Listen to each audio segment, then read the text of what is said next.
할렐루야. 자, 오늘 74주년 광복절 기념 주일인데요. 참 기쁜 날입니다. 그러니까 인상 쓰지 마시고 인사하세요. 자, 옆에 분에게 반갑습니다. 사랑합니다. 축복합니다. 네. 오늘은 광복절 74주년 기념 주일을 맞이하여 해방을 통한 회복이라는 제목으로 말씀을 받도록 하겠습니다. 한번 따라서 하실까요? 해방을 통한 회복. 오늘 이 아침 성도 여러분들에게 진정한 잠정적 해방이 있기를 바라고요. 자, 아멘 하신 분들은 그대로 될 줄 믿습니다. 아직 묻지도 않았어요. 자, 오늘 이 아침 사랑하는 성도 여러분들에게 진정한 영적 해방이 있기를 바라고요. 그를 통해서 회복이 있기를 주님의 이름으로 축원합니다. 오늘은 우리나라가 일제 강점으로부터 해방된 이후 74년째 맞게 된 74주년 기념 주일 아침입니다. 1945년 8월 15일 우리나라의 해방은 일본이라고 하는 나라가 연합군에게 일방적으로 항복하면서 우리나라의 해방의 시작이 되었습니다. 그동안 역사 기록을 보게 되면 일본의 악행이 얼마나 무자비하고 끔찍한 일들을 자행했는지를 보게 됩니다. 그러나 최근 우리나라에서 또 한 번 일본이라고 하는 나라의 큰 실망을 우리는 경험하고 있습니다. 최근 한일 관계가 1965년 한일 간의 국교가 수교되고 난 이후로부터 아베 정부 들어 55년 만에 한일 간의 관계가 최대의 위기를 맞고 있습니다. 일본 정부는 그동안 유지해왔던 일본과의 통상무역이었던 화이트리스트 국가 명단에서 우리 대한민국을 배제시켜버렸습니다. 앞으로 1,100여 가지의 물품들을 일본에서 수입을 해왔는데 일일이 조목조목 일본 정부의 허가를 받아야만 수입이 가능해집니다. 명백한 경제 보복을 가한 것입니다. 일본의 아베 정권이 이런 경제 보복 조치를 가하게 된 이유가 있습니다. 얼마 전에 우리나라의 대법원에서 일본의 강제 징용에 대한 배상 판결을 내리고 난 이후 수출 규제라는 명목하에 경제 보복을 가한 것입니다. 그러면서 그들은 이런 주장을 합니다. 1965년 양국 간에 체결한 한일 청구권 협정을 존중하라는 것입니다. 당시 체결했던 한일 청구권 협상은 그동안 일본이 자행했던 일들에 대하여 보상 측면에서 그 당시 금액으로 5억 원, 유상과 무상 다 포함해서 5억 원을 보상한다. 물론 현금으로 보상되는 것은 아니었고요. 생산물과 용역으로 보상한다라는 합의 각서였습니다. 그 다음에 또 하나는 이전 정부 때 한일 간에 합의했던 것 위안부 문제였죠. 100억 줄 테니까 이제는 없던 일로 하자. 1965년 한일 청구권 협상 이후에도 그 당시에 정치 권력을 가지고 있는 사람들이 탁상 행정으로 합의한 결과 대부분의 국민들은 반대했습니다. 합의 무효다. 이전 정부의 위안부 문제도 마찬가지였습니다. 우리가 거지냐 100억 원 주고 그 뼈아픈 위안부 문제를 덮으라는 것이냐, 받아들일 수 없다. 그런데 결국은 100억의 돈이 적어서가 아니고 한일 청구권 협상에서도 보상이 적어서가 아니라 결국은 그들이 합의 각서는 하였지만 뭐가 없었을까요? 진실된 사과가 없었던 거예요. 국가 간의 신뢰 관계 회복에 중요한 포인트가 두 가지가 있어요. 첫째는 뭐냐면 자신들의 잘못된 과거에 대한 올바른 인식이 전제되어야 되는 거예요. 미안해요. 나 잘못했어요. 용서해 주세요. 미안해요. 나 잘못했어요. 용서해 주세요. 그러면 뭘 잘못했는데?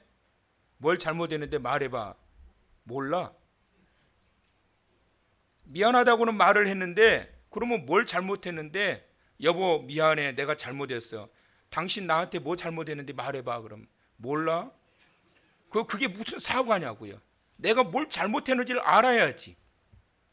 여러분 국가 간의 신뢰도 마찬가지예요. 양국 간의 신뢰 관계 회복에서 가장 중요한 것은 우리 일본이라고 하는 나라가 그동안 조선인들에게 얼마나 못된 짓을 범했는지 2차 대전을 통하여 우리가 각 국가에 얼마나 못된 짓을 범했는지를 올바로 과거에 대한 인식이 먼저 전제되어야 되는 거예요. 근데 아직도 제가 보니까 일본은 아직 멀었어요. 또 하나는 그 이후 상대 국가에 대한 진정한 반성과 사과가 있어야 되는 거예요. 100억 줄 테니까 없었던 일로 하자. 뭐 잘못했는데 니들 잘못하기는 우리 잘못한 거 없어. 니들이 하도 뗐으니까 그냥 합의하자는 거야. 조용하게 넘어가자. 그러나 우리나라의 이 민족은 너희들이 무엇을 잘못했는지도 인식하지 못하고 너희들이 그동안 얼마나 못된 일을 자행했는지도 인식하지 못하고 반성과 사과가 없는 합의는 무효다. 그래서 우리나라는 받아들일 수가 없었다는 것입니다. 그러자 일본이 화가 많이 났던 것 같아요. 그래서 수출 규제, 며칠 전에 아주 인심 쓰듯이 그 1100가지가 넘는 물건 중에서 한 가지 수출 허가했다고 봐, 우리 수출해 주잖아. 그러면서 뉴스에 나오는 것을 보았습니다. 왜 일본이 이렇게 과거사에 대하여 인식하지 않고 인정하지 않고 반성하지 않고 사과하지 않을까? 제가 한번 곰곰이 생각해 봤어요. 제 말이 옳은지는 모르겠습니다만은 제가 볼 때는 그거예요. 가장 큰 것은 우리나라를 아직도 무시하고 있는 거예요. 여러분, 무시를 당하는 것처럼 기분 나쁜 게 없어요, 여러분. 사람에게 무시를 당하는 것 정말 기분 나쁜 일입니다. 그런데 한 국가를 통으로 어떤 한 국가에 대해서 국가를 통해서 무시당하는 것처럼 기분 나쁜 게 없어요. 제가 오늘 이 아침에 이 말씀을 또 드릴 수밖에 없게 됐는데요. 얼마 전에 유벤투스라고 하는 명문 축구 구단을 40억이라고 하는 돈을 주고서 초청을 했어요. 몇 분 만에 불과 전부 다 표가 매진이 돼버렸어요. 유벤투스라고 하는 명문 구단을 보고 싶기도 했지만 더 보고 싶은 인물이 있었던 거예요. 호날두를 보고 싶었던 거예요. 호날두라고 하는 이 유명한 축구 세계적인 스타가 우리나라에서 그라운드에서 내가 그것도 TV로 보는 것이 아니라 내 눈으로 직접 우리나라에서 뛰는 경기를 보고 싶어가지고 몇 분 만에 그게 다 매진이 되어버렸습니다. 90분 경기가 끝날 동안 합의서에 있는 내용과는 다르게 1분도 뛰지 않았어요. 그 이전에 이틀 전에 중국에서는 90분 경기를 혼신의 힘을 다해서 뛰고 그리고 SNS를 통해서 중국에 감사하다고 정말 기억에 남는다고 그러면서 SNS에도 글도 올렸던 그가 우리나라의 경기에서는 계약과는 전혀 반대되게 1분도 뛰지 않았어요. 저는 TV로 우리 가족들이 함께 그 경기를 봤는데요. 경기가 끝나고 결국 호날두는 뛰지도 않았는데 우리 딸아이가 찬미가 손 마이크를 저에게 딱 갖다 대는 거예요. 이 사태에 대해서 어떻게 생각하십니까? 근데 제가 한마디도 안 했어요. 근데 끝까지 들고 계시는 거예요. 이 김 기자가. 어떻게 생각하십니까? 한 말씀. 근데 제가 끝까지 입을 안 열었어요. 화가 많이 났어요. 왜 화가 많이 났을까요? 이 호날두까지 우리나라를 무시하네고. 무시당하는 느낌이 들어가가지고 견딜 수가 없는 거예요. 얼마나 저 사람도 세계적인 스타면 스타지 우리나라를 이렇게 무시했으면 중국에서는 그렇게 안 하더니 우리나라에 와가지고는 그것도 자기들이 합의한 사안인데 그리고 후반전에 온 관중들이 호날두 외치는데 결국은 안 나와요. 야, 이렇게 무시할 수가 있나? 여러분, 누구든지 힘이 없으면 무시당하기 일쑤입니다. 얕잡히기 일쑤입니다. 우리나라는 한때 힘없는 한 작은 국가에 불과했습니다. 과거 우리 민족은 온갖 서러움을 다 겪어야 했었습니다. 이유가 뭐였을까요? 이유는 힘이 없었기 때문에 그런 거예요. 오늘 이 본문의 말씀을 보면 이스라엘이라고 하는 나라가 힘을 잃어버리고 바벨론이라고 하는 나라에 의해 가지고 이 예루살렘이 망하게 되었던 모습을 보게 됩니다. 왜 망했을까? 하나님이 함께 하시는 나라요, 하나님의 거룩한 성전이 있는 예루살렘 성전이 있는 나라요, 그런데 이 나라가 어떻게 바벨론에 의해 가지고 망하게 되었을까? 그것은 바로 하나님의 말씀에 불순종함으로 말미암아 BC 587년에 그들은 완전히 나라가 망하고 말았습니다. 힘을 잃어버렸습니다. 그래서 주권을 잃어버리고 영토도 잃어버리고 권력도 잃어버렸습니다. 국력도 잃어버렸습니다. 그렇게 되자 시온의 영광은 사라져버리게 되었고 무시당하고 천대받는 포로된 국가가 되고 말았습니다. 이전에 예루살렘의 영광, 이전에 시온의 영광, 그 영광은 다 사라져버렸어요. 천대받고 무시당하는 그러한 국가로 한순간에 전락되고 말았습니다. 그런데 여러분 그거 아셔야 됩니다. 두 가지를 기억하셔야 돼요. 하나님은 항상 하나님의 택하신 자들의 편이 아니시다. 여러분 기억하셔야 돼요. 내가 택한 자녀이고 내가 구원한 나의 백성이라 할지라도 하나님의 말씀을 거역하고 불신종하고 불의한 길을 걸어감에도 불구하고 하나님은 그 자의 편이 아니란 말이에요. 여러분. 자녀가 잘못됨에도 불구하고 내 자식 팔은 안으로 굽는다고 그래도 내 자식이다. 세상에 못된 짓을 다 범함에도 불구하고 내 자식 편들면서 상대방을 욕하고 상대방을 공격한다면 그게 온전한 부모겠냔 말이에요. 하나님의 자녀는 하나님이 언제 편을 들어주시느냐 하면 하나님의 말씀대로 고든 길을 걸어가고 말씀대로 순종하며 살아가게 될 때 그때 하나님께서는 편을 들어주시는 거지, 말씀을 벗어난 불순종한 길을 걸어가고 불의한 길을 걸어가고 못된 일을 자행함에도 불구하고 나는 너의 편이다, 아니요, 착각하지 마세요 여러분. 주님 내 편에 서서 항상 도우시리, 주님 내 편에 서서 항상 도우시리, 항상 도우시리. 그러면 여러분, 항상 주님이 내 편에 계셔서 나를 항상 도우시기를 원하신다면 나 역시 그 이전에 항상 주님의 편에 있어야 돼요. 그럴 때 주님은 항상 내 편이 되시는 거예요. 이스라엘 백성은 하나님이 선택하셨어요. 예루살렘이라고 하는 성전이 있어요. 시온의 영광이 있는 나라예요. 그럼에도 불구하고 하나님의 말씀의 자리에서 벗어난 그 순간 하나님은 그때부터 더 이상 이스라엘의 편이 아니었어요. 단호하신 하나님이세요. 그런데 여러분 또 한 가지 기억하셔야 될 것, 그렇다고 해서 하나님은 영원히 나를 버리시지 않는다. 믿으시면 아멘.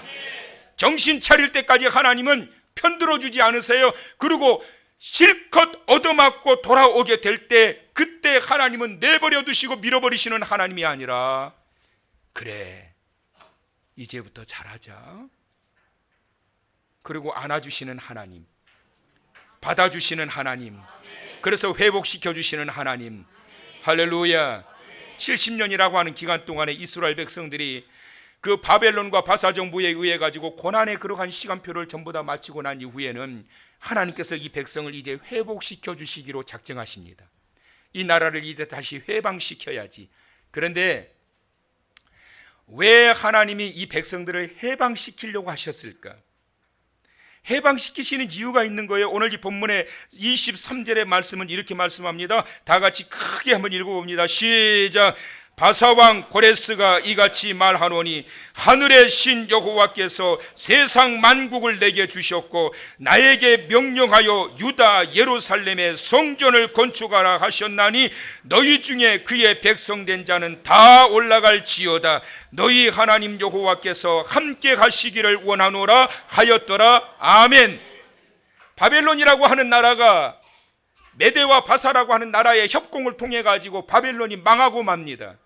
그리고 난 다음에 바사, 페르시아가 통일을 하면서 페르시아 시대가 열리게 되는데, 바사의 고레스라고 하는 이 자가 지금 뭐라고 그러느냐 하면 그는 이스라엘 사람이 아니에요. 이방인이에요. 그런데 그가 하나님의 말씀을 받은 사실을 전하는데, 하늘의 신 여호와께서 세상 만국을 나에게 주셨고 하늘의 신 여호와께서 나를 만국 위에 왕으로 세우셨다라고 하는 하나님의 통치하심, 하나님께서 사람을 세우시고 인물을 세우신다라고 하는 이 사실 앞에 인정하고 받아들이고 공포하는 모습이 나오게 됩니다. 그리고 난 다음에 그 다음 그가 받았던 하나님의 명령을 전합니다. 너희는 예루살렘으로 돌아가서 성전을 건축하라. 하나님께로부터 받은 명령을 이 포로되어 있는 이스라엘 백성들에게 선포하고 있는 걸 보게 됩니다. 놀랍지 않아요, 여러분? 세상 어느 누구도 무서울 사람이 없을 정도로 제국의 왕이란 말이에요. 서슬퍼렀던 그 바벨론, 세계적인 제국 바벨론을 정복하고, 그리고 세계적인 한 제국의 바사의 왕이 되어 있는 이 고레스, 누가 고레스를 이래라 저래라 할 수 있겠어요, 여러분? 그 어마어마한 권력을 가지고 있는 고레스를 누가 이래라 저래라 할 수 있겠느냐고. 그런데 그를 움직일 수 있는 분이 한 분 계셨는데 바로 전능하신 여호와 하나님, 할렐루야. 그분께서 고레스의 마음을 움직이십니다. 그래서 그에게 명령을 내리십니다. 그런데 어떻게 그와 같은 그 권력자를 움직였을까? 22절의 말씀을 보면 바사의 고레스 왕 온년에 여호와께서 예레미야의 입으로 하신 말씀을 이루시려고 여호와께서 바사의 고레스 왕의 마음을 감동시키심에, 할렐루야. 하나님이 고레스의 마음을 감동을 시키셨다는 거예요. 고레스가 이스라엘을 해방한 것 같지만 사실은 하나님의 계획과 시간 속에서 이루어진 것입니다. 고레스는 단지 하나님의 감동하심으로 이스라엘의 해방을 이룰 수 있게 했던 것입니다. 하나님의 강권적인 역사와 섭리가 있었다는 것을 의미합니다. 사랑하는 성도 여러분, 오늘 이 아침 이 자리에 함께 하신 여러분에게 고레스에게 임하셨던 하나님의 그 크신 놀라운 감동을 통하여 역사적인 대놀라운 해방과 회복을 일으키게 했던 것처럼 그 하나님의 감동이 이 아침 저와 여러분에게 있게 되기를 축원합니다. 축원합니다. 축원합니다. 하나님의 감동을 받은 자들이 역사적인 큰 인물로 큰 일을 할 수 있게 되는 거예요. 설교를 준비하면서 저는 마음속에 이런 기도가 나왔어요. 하나님, 우리 한길교회에 고레스에게 임했던 하나님의 영광된 이러한 놀라운 감동이 임함으로 역사적인 인물이 나오게 하여 주시옵소서. 하나님은 시대마다 한 인물을 세워서 역사적인 일을 하게 하시는 해방의 주체입니다. 그렇다면 그 의미를 발견해야 되는데 왜 그렇게 하셨을까? 왜 하나님께서 고레스 이방인의 대제국의 왕의 마음에 감동을 주셔서 이스라엘 백성들을 70년 만에 예루살렘으로 돌아가게 하셨을까? 그 핵심적인 하나님의 목적과 목표가 뭐예요? 무너진 예루살렘의 성전을 다시 재건하라. 할렐루야. 그래서 고레스는 뭐라고 표현합니까? 하나님께서 나에게 명령하셨다는 거예요. 어떤 명령을요? 이 백성들을 예루살렘으로 보내어서 예루살렘의 성전을 재건하게 하라라는 명령을 받았다라는 거예요. 그래서 이들이 70년 만에 예루살렘으로 돌아가게 됩니다. 다 돌아간 것이 아니고 남은 자가 있었고 돌아간 자들이 있었어요. 돌아간 자들 중에서 에스라와 느헤미야가 있었습니다. 느헤미야는 평신도였어요. 에스라는 성직자였어요. 평신도였던 느헤미야는 돌아가서 무엇을 하게 되느냐면 예루살렘의 성벽을 재건하기 시작해요. 그리고 성직자였던 에스라는 돌아가서 예루살렘의 성전을 재건하기 시작해요. 그래서 평신도와 성직자가 연합을 해가지고 성벽과 성전을 재건하기 시작합니다. 그리고 남아있었던 바사 제국에 남아있었던 자들은 히브리인의 하나님, 그 하나님을 세계 열방의 하나님으로 선포하기 시작하고 히브리인만의 성경을 번역하여 세계 열방의 모든 사람들의 성경으로 펼쳐질 수 있도록 번역 작업을 시작하게 됩니다. 그리고 돌아간 자들은 돌아간 그 자리에서 느헤미야와 에스라와 같은 이러한 자들과 함께 성전과 성벽을 재건해 가기 시작합니다. 이것이 바로 하나님께서 이루셨던 놀라운 축복의 역사였습니다. 이스라엘 백성들에게 가장 중요했던 그 자리는 예루살렘 성전이었어요. 그래서 그들이 예루살렘을 향하러 올라갈 때마다 얼마나 기뻤는지 시편에 보게 되면 그들은 예루살렘의 절기를 드리러 올라갈 때마다 그들은 기뻐 춤추는 것 같았도다. 주일마다 예배에 오시는 여러분의 발걸음이 이런 발걸음 되시길 축원합니다. 꼭 도살장에 끌려가는 것처럼 아이고 그렇게 오는 것이 아니라 예루살렘 성전에 예배하러 가기 위하여 절기를 지키기 위하여 그 제단에 찾아갈 때 그들은 기뻐 춤추는 것 같았도다. 이런 은혜가 있기를 축원합니다. 그토록 그들은 성전을 사모하고 예배를 사모했다는 거예요.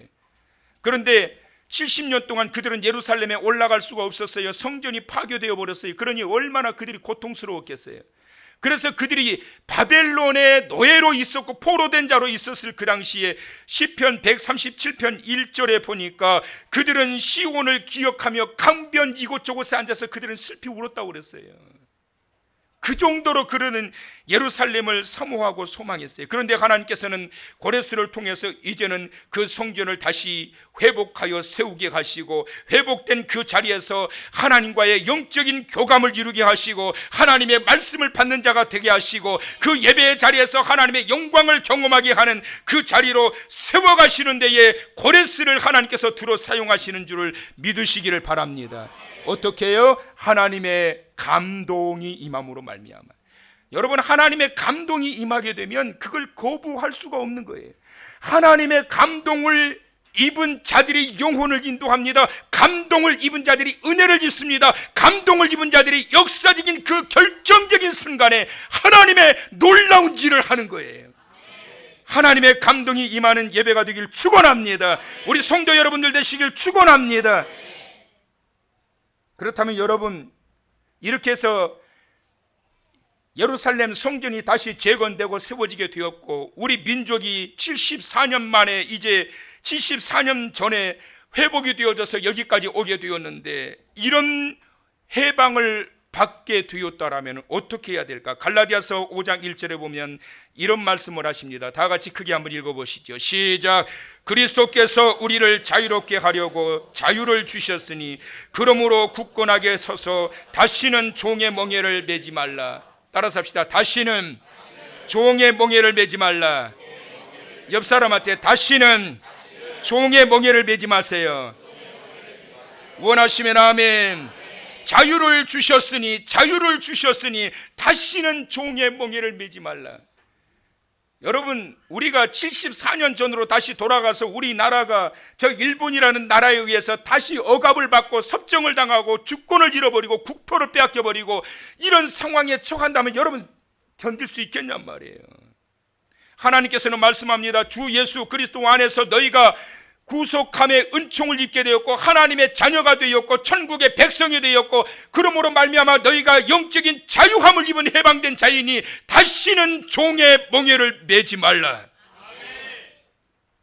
이건 하나님의 경고의 말씀이에요. 여러분, 다시 종의 멍에를 매는 그 순간에 어떻게 된다는 거예요? 너희는 더 이상 자유가 없다는 거예요. 그 순간부터 다시 그 얽매여 있는 그 자리로 떨어질 수밖에 없다라는 거예요.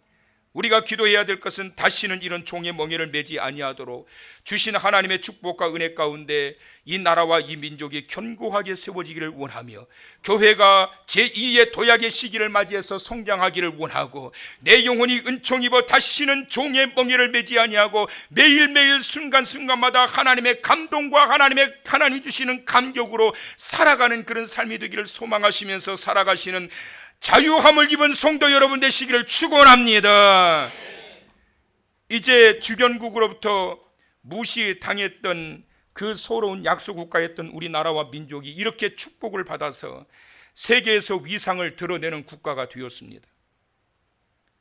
며칠 전에 어떤 집사님을 통해 가지고 좋은 글을 제가 받게 되었는데, 마침 광복절 74주년 기념주일 설교를 준비하면서 받으면서 참 꼭 필요한 이 글을 나에게 보내주셨구나. 그래서 제가 감사해서 답장을 보냈는데, 그 내용은 우리나라에서 15년간 기자 생활을 했던 영국의 마이클 브린이라고 하는 기자가 있는데, 이 기자가 책을 한 권 썼습니다. 한국인을 말한다라는 책이에요. 그 책에 실린 내용이 이건데, 15년 동안 우리나라에서 기자 생활하면서 느꼈던 평가 32가지를 그 책에다가 나열을 했어요. 32가지를 다 소개해 드릴 수 없고 몇 가지만 제가 뽑아서 그가 우리 대한민국에 15년 동안 있으면서 어떤 느낌을 받았는지를 소개해 드리겠습니다.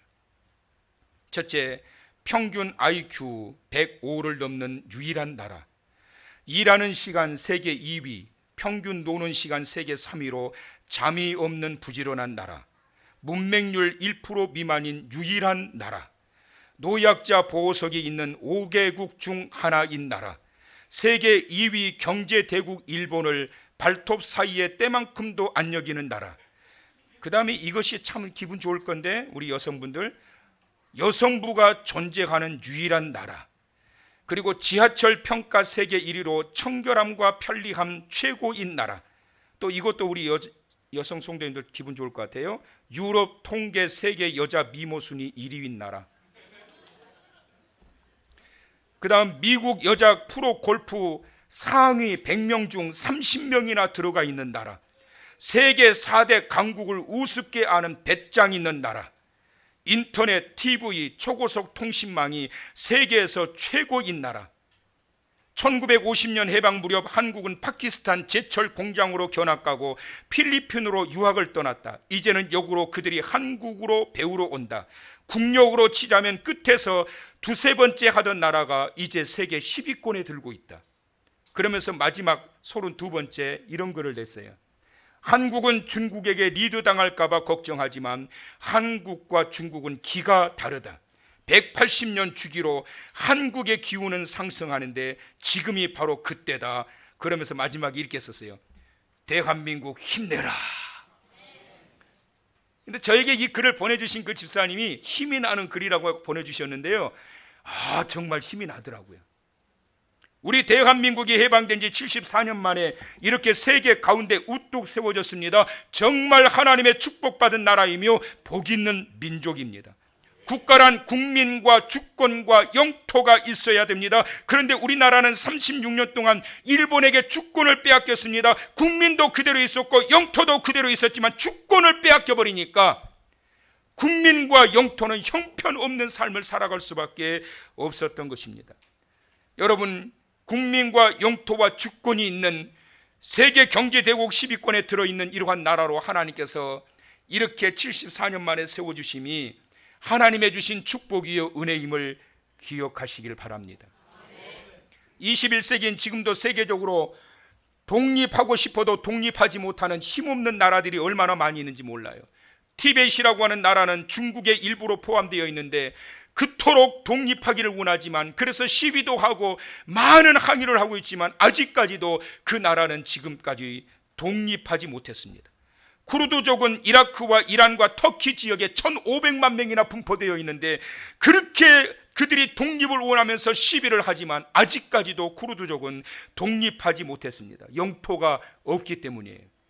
바스크족은 스페인과 프랑스에 많은 사람들이 펼쳐져 있지만 역시 독립을 아직까지 못했습니다. 영토가 없기 때문이에요.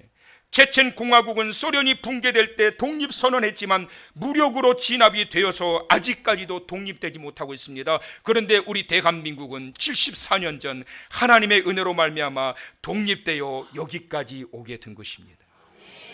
이와 같이 아직도 독립되지 못한 나라는 이렇게 많지만 74년 전 독립하여 OECD에 가입되어 있는 나라요, 그리고 또한 이 아시안 게임과 하계 올림픽과 동계 올림픽과 그리고 축구 월드컵까지 개최했던 그러한 나라, UN 사무총장을 배출했던 나라, 이런 나라로 우리 하나님께서는 세워주셨습니다. 그렇다면 하나님께서 74년 전 이 민족을 해방시켜 주시고 자유를 왜 주셨는지를 기억해야 됩니다. 이스라엘 민족으로 하여금 해방의 목적은 무너진 성전을 다시 재건하도록 하기 위하여 고레스의 마음에 감동을 주심으로 말미암아 하나님께서 그 일을 역사하셨는데, 왜 하나님께서 우리나라를 회복시켜 주시고 해방되게 하셨을까? 이 사실을 오늘 이 아침 우리는 기억해야 됩니다. 이제 우리 한국교회는 다시 일어나고 회복해야 합니다. 영성을 회복해야 됩니다. 감동이 있는 예배로 회복해야 됩니다. 하나님을 향한 사랑과 믿음으로 다시 회복해야 됩니다. 초대교회 열정으로 다시 회복해야 됩니다. 위로는 하나님을 경외하고 아래로는 사람을 사랑하는 경천 애인의 정신으로 다시 회복해야 됩니다.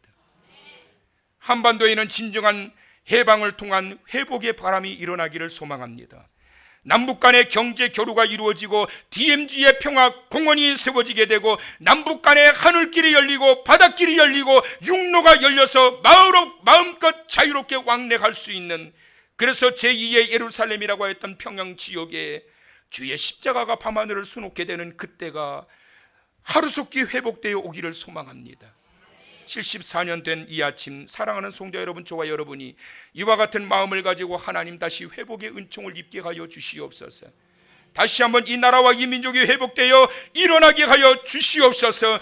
다시는 종의 멍에를 매지 않게 하여 주시옵소서.